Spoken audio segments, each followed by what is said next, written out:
It had started in the farthest corner of my apartment. First as only the slightest hint of copper red, before oozing down the ceiling and down the wall. I stumbled towards it, tripping over a laundry hamper and knocking it to the floor. It was funny looking, really, against the yellowing wallpaper. It almost looked like a rookie's graffiti, still fresh and drying. I lifted a hand to touch it, but thought better. Up this close, the stench was overwhelming, like when the sink clogs and you pull out the stopper to find an enormous glob of hair, a smell mixed between bile and ammonia. A nauseous wave swept over me, attempting to pull up last week's dinner. In a panic, I ran to the window and was alarmed when it wouldn't open. Furiously, I scrambled to unlatch the lock and rattled it up for the first time in years. As I swallowed the tastiest air I've ever had, I can only think. At least now I know where the smell is coming from now. 1 month ago, it had been a party for me. I had gotten home early from my job, mopping floors at a hospital, and I even had time to pick up a pizza on the way back. Now, I don't live in the best of areas, I'll admit, and whenever I pull into the unpainted parking space of my building, I always get that feeling something bad might happen that day. The apartment's at least 200 years old, and it shows. From the chipped red bricks to the way it tilts slightly towards the top. The Queen gives a sense of both unreliability and experience, and I'm sure it experienced a lot. I push through the front glass door, complete with a head-sized hole, and begin the solemn march to the 8th floor of my room, number 48. I say solemn march because that's what it is.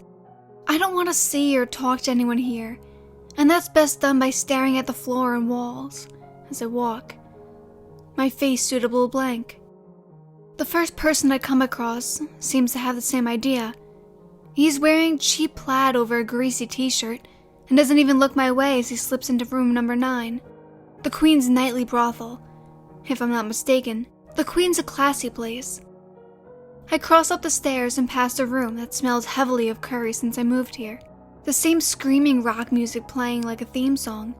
The door is open, and I see a huddle of kids shooting up heroin or cocaine, or maybe even bleach mixed with water. Who cares? I certainly don't. The walls appear covered with what could either be mud or human excrement, and I try my best to guide the bulky pizza box up the stairs without touching anything. I see old man Taylor wobbling up the stairs ahead of me. He's got his veteran's cap on again, and he's humming some sort of oldie under his breath. I feel bad for him, I really do. It's hard to watch as his arms shake each time he releases the railing to climb up another step, his legs moving slowly with arthritis. Luckily, I'm on my floor now, so I won't have to wait 30 minutes before getting to my room. "You're having a party tonight, boy."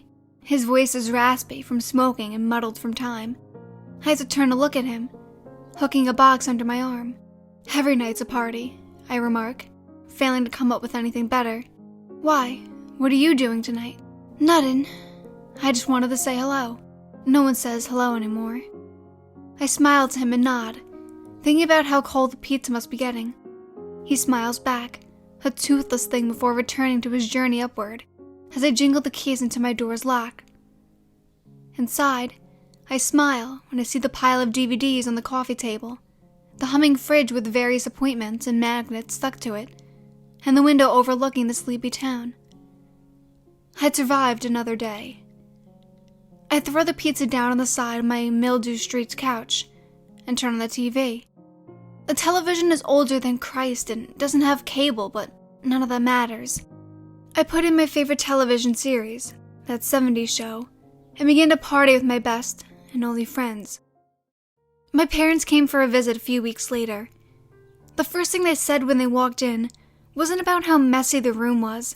It wasn't about how I hadn't called them since last Christmas, or how they thought I could do better than this dump. They complained about the smell. I blushed and pointed at the sink full to the brim with soap water and old dishes, but they were sure that wasn't it. "It smells like something died in here," they said. I fought back the urge to reply, "Yeah, my hopes and dreams." Honestly, I couldn't smell anything. Needless to say, they didn't stay long, and I was alone again. That night, lying in bed, I began yearning for the past. I vividly lived through my childhood for what must have been the 8th time. I saw the mistakes I had made and all the chances I took. I saw him again, standing by the pool, waiting for me, but I'd never show up. I had told myself it was because I hadn't wanted to get my hair wet at that time. Now, it felt like self-sabotage, as I investigated every what-if scenario that could have happened if I'd gone. There was a sudden crash above my bed, as if a television or even a small bookcase had been kicked over. I was jolted out of my self-pity and back into reality. The crash was followed by a much smaller thump that was somehow more rattling than the first. That old man lived above me, of course. He might have fallen over for all I knew, and yet I did nothing. It all went downhill from there. The next night, I was haunted by what was the unmistakable sound of dripping. It was hard to hear, impossible during the day. But at night, when everything was quiet, that excruciating sound would begin, like the ticking of a clock, getting louder and louder, never missing a beat. I envisioned a puddle of blackness being filled by an unnatural cloud. Within, my loved ones drowning.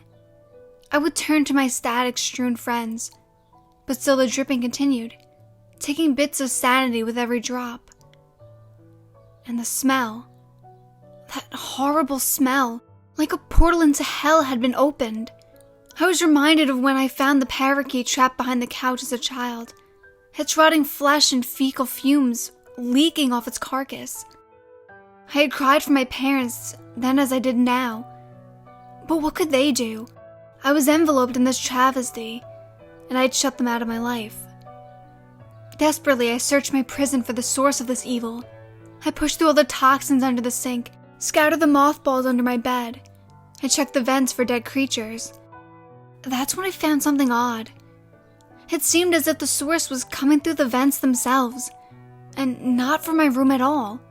Immediately, I bought a roll of duct tape and sealed off every vent I could find with 3 layers of tape. Gradually, the air became clear, and I could finally begin to think rationally again.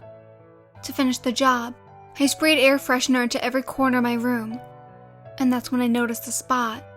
A single, crimson-red drip was gathering in the very corner by the window, building in size like a blister. I watched the bubble popped and streaked 5 inches down the wall. Several other red stalactites appeared and grew in size before following its comadrid down towards the floor. It was bizarre. They began to take the shape of an upside-down tree, its branches a glaring sea of blood. I felt dinner begin to rise up in my throat as I hurriedly shoved my window open, gasping for breath. I was even more shocked by what I saw below. There was a group of at least 10 men in bulky yellow hazmat clothing, exiting 2 white vans and running into the apartment. I couldn't believe what was happening. I pulled my head back inside to look at the growing red mark as it began to reach and soak into the carpet floor. I jumped back in surprise before the spot could reach my toes and headed for the door. Already I could hear the men as they charged up the stairs past my door, towards... My heart skipped a beat. Old Man Taylor's apartment, and waved down an approaching hazmat man. I could tell he was out of breath, without even seeing his face. "Please exit the building, ma'am," he gasped. He didn't wait for me to reply, and so I did the only thing I could.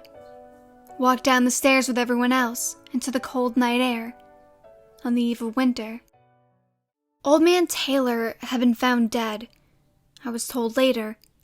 It turned out he had hung himself over a month ago, and there he had stayed, like clothes in a closet or beef on a meat hook. No one had even noticed he was gone. His family never called him, nor he them. He didn't have any friends to speak of, because he'd never speak of a word to anyone.